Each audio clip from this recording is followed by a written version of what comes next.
Hey guys, I'm Aly Smalls and we're here in Puerto Vallarta and we're gonna show you how to visit this beautiful city on a budget. Where to stay, where to eat, and what to do, spending the least amount of money as possible.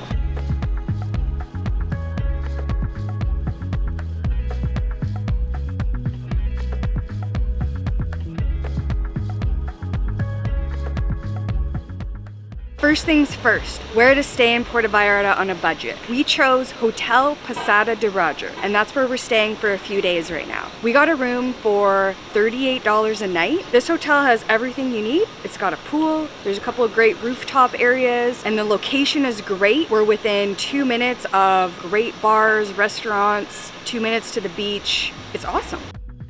The hotel is located in the Zona Romantica, which is a beautiful old neighborhood that's lively, colorful, and easy to navigate.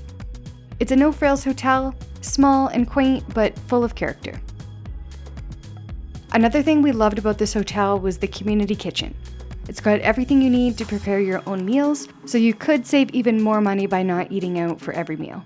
The first thing we're doing is having morning coffee that we brewed ourselves here at the hotel, so very cheap cup of coffee.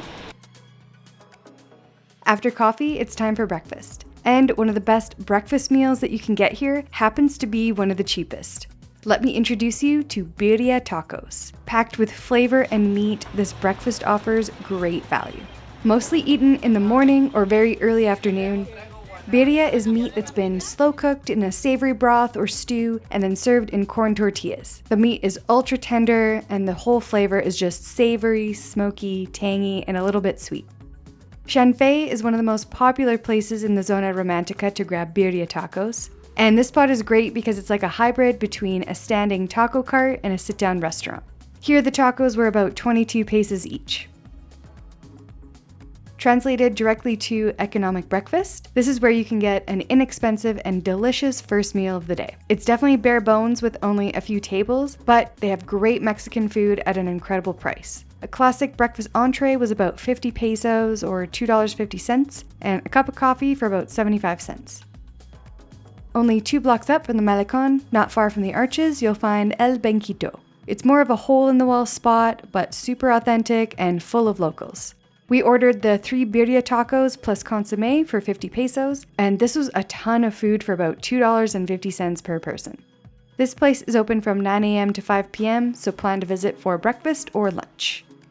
If you're not a huge breakfast person or you just want something little, another cheap way to do breakfast here in Puerto Vallarta is head to Yulo's Bakery. It's right across the street from Hotel Posada de Roger. I got 4 huge pastries and a café de olla for 100 pesos.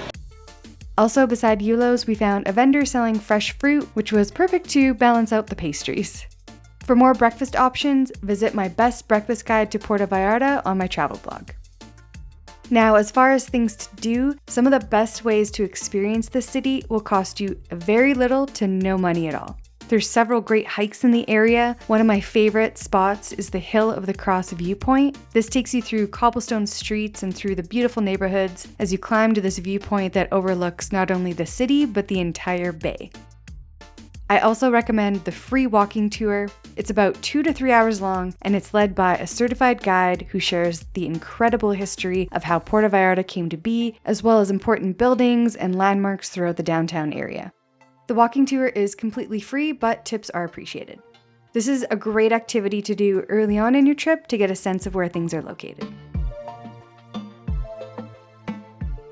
We found one of the best happy hours yet. It's called Arriba. It's in the romantic zone on Olas Atlas. 40 peso margaritas from 1 to 6 p.m. every day, I believe. If you like marks, come here. What is he doing? Salud! One of my favorite ways to enjoy Puerto Vallarta on the cheap is to grab an OXXO beer and hang out on the beach at sunset. After happy hour and sunset, it's time for dinner. I have a few places that will keep your wallet very happy. Starting with tacos, street tacos are going to be your best bang for your buck dinner. Tacos al Pastor are my favorite, and they're a specialty food in the region. But at most places you can also get beef, chicken, fish, vegetarian, etc. Most tacos are going to cost around 18 to 25 pesos each, or about $1 to $1.50. And you can easily fill up on 2, 3, or 4 tacos. I have a whole blog post about the best tacos we found all over Puerto Vallarta, so if you want a list of all the places we visited and their addresses, check out the blog post. If you don't want street tacos and you want an actual restaurant, I have a couple recommendations. We have El Campanario, which is right by the Guadalupe Cathedral. It's a great local spot. It's got a small menu, but it's full of flavorful, authentic dishes. Our bill came to about $20, but we ended up ordering way more food than we needed because we wanted to try all kinds of stuff. A little further in Centro, we have Acapulco Vallarta. They have an incredible menu centered around tacos, with specialty tacos, grilled veggie side dishes, queso fundido. It's quite extensive. And they make their tortillas from scratch in-house. They also served one of the tastiest spicy green salsas I tried on this whole trip. Definitely tried the grilled cactus for a unique side dish to add to your tacos. The prices here are also outstanding. An order of 4 pastor tacos was 60 pesos, making them 15 pesos each. That's 4 tacos for about $3. So for a typical day like this, here was our total spend for one day in Puerto Vallarta. The hotel was $19 per night, breakfast was $3.50, lunch for about $5, a happy hour margarita was $2.30, dinner was about $10, and a beach beer for just over $1 came to a grand total of $41 per person. Now keep in mind, prices can change. This video was filmed in April 2023. I've got a whole video on 20 free things to do in Puerto Vallarta, as well as a full playlist with lots of other travel guides for the area. Thanks for watching, and I will see you in the next one.